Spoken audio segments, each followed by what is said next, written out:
And me, I'm having a good night's rest if I'm not praying. You know, I'm sleeping. And God is busy making a name for himself with my life. I'm telling you one of the biggest secrets of my life. When you just throw away your agendas and you say, God, what are you doing today? And then when God is going, you follow. You provoke his jealousy. Do you understand what I'm saying? And I'm telling you, you become very dangerous. Something happened, and I just want to say this. Please forgive me. I'm going to say this. You know, our island church was using a venue before, and then one pastor came from America with more money and went to the hall, offered them more money, and so they kicked us out and they started using the church.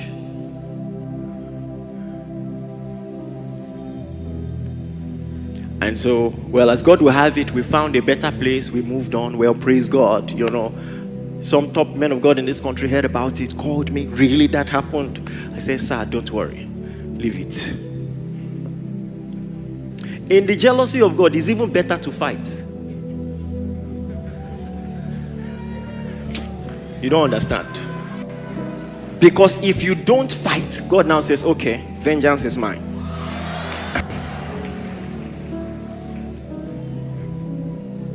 After 6 weeks, the work wasn't moving, so they left. So the hall lost.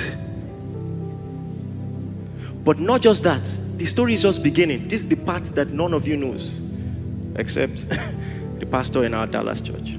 Yeah, I mentioned the place. Okay.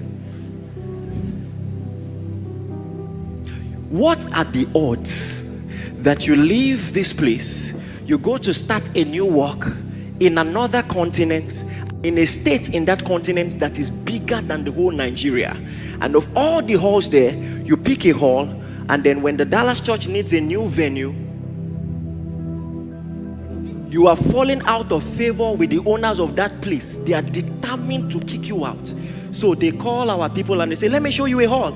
And they are taking them. And then they even pay no respect to the fact that he's in the office. So they barge into the office. So he said, this will be your office. And the man stands up. What kind of embarrassment is this? What are you doing? And then even our pastor didn't know that he was there. So was apologizing. Sorry, we're stepping out now. I was telling the agent, why did you do that?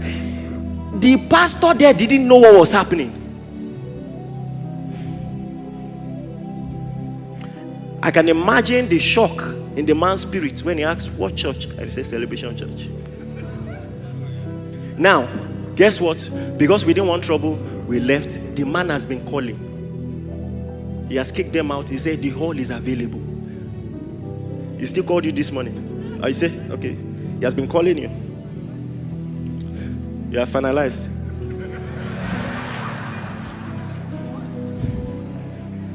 Let me tell you something. What I just told you is statistically impossible. Do you know? I said Dallas is bigger than Nigeria. It is statistically impossible. I said, God, sir. What's the respectful way to say, Daddy, you can be better? Was there a respectful way to say it? No, so leave it. I mean, now they've left, so we didn't kick anybody out. They've left. Don't worry, if that testimony did you somehow, just leave it. But I have observed a pattern. I know a little bit about this thing. I am telling you, it is a realm of effortless victory. Effortless. When you are in the jealousy of God, you don't have to fight. God says, don't worry, hold your peace. Hold your peace. Hold your peace. I will take it from here. Are you listening to me? By the way, I love the man of God. I hope that they have learned. You don't do that to ministries, okay? You know, but it made me say, God, you will go this extent to prove a point. I can give you example upon example. Praise the name of the Lord. You know, I'm telling you this before God. The people I really love, I make sure my heart is constantly right towards them. I make sure I don't allow offense. I just make sure, because this jealousy I'm talking about is dangerous. Some of you know what I'm saying. Some of you have touched it before.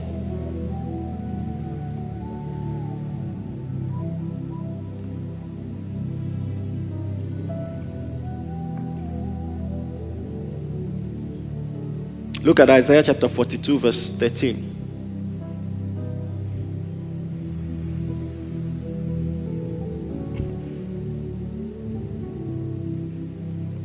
Many texts I could have read, but for time's sake, like Isaiah chapter 59 verses 16 to 19, you might want to take that down. You read it later, where God says he will wear zeal like a cloth.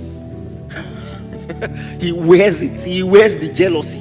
He identifies with he says, I the Lord am jealous. That's a noun. That's his name. It's one of the names of God. Are you aware? It's one of the names of God, along with Rapha, Rohi, and all those other ones. You know, jealous. Don't touch my children, please. Are you with me? By the way, the text we read yesterday in Psalm 114, where he's defending Israel, and he said Jordan saw it and fled. That's jealousy. The ambience of God is in his jealousy, where as you are going, things are, oh my God, even obstacles you didn't know existed, they are being lifted.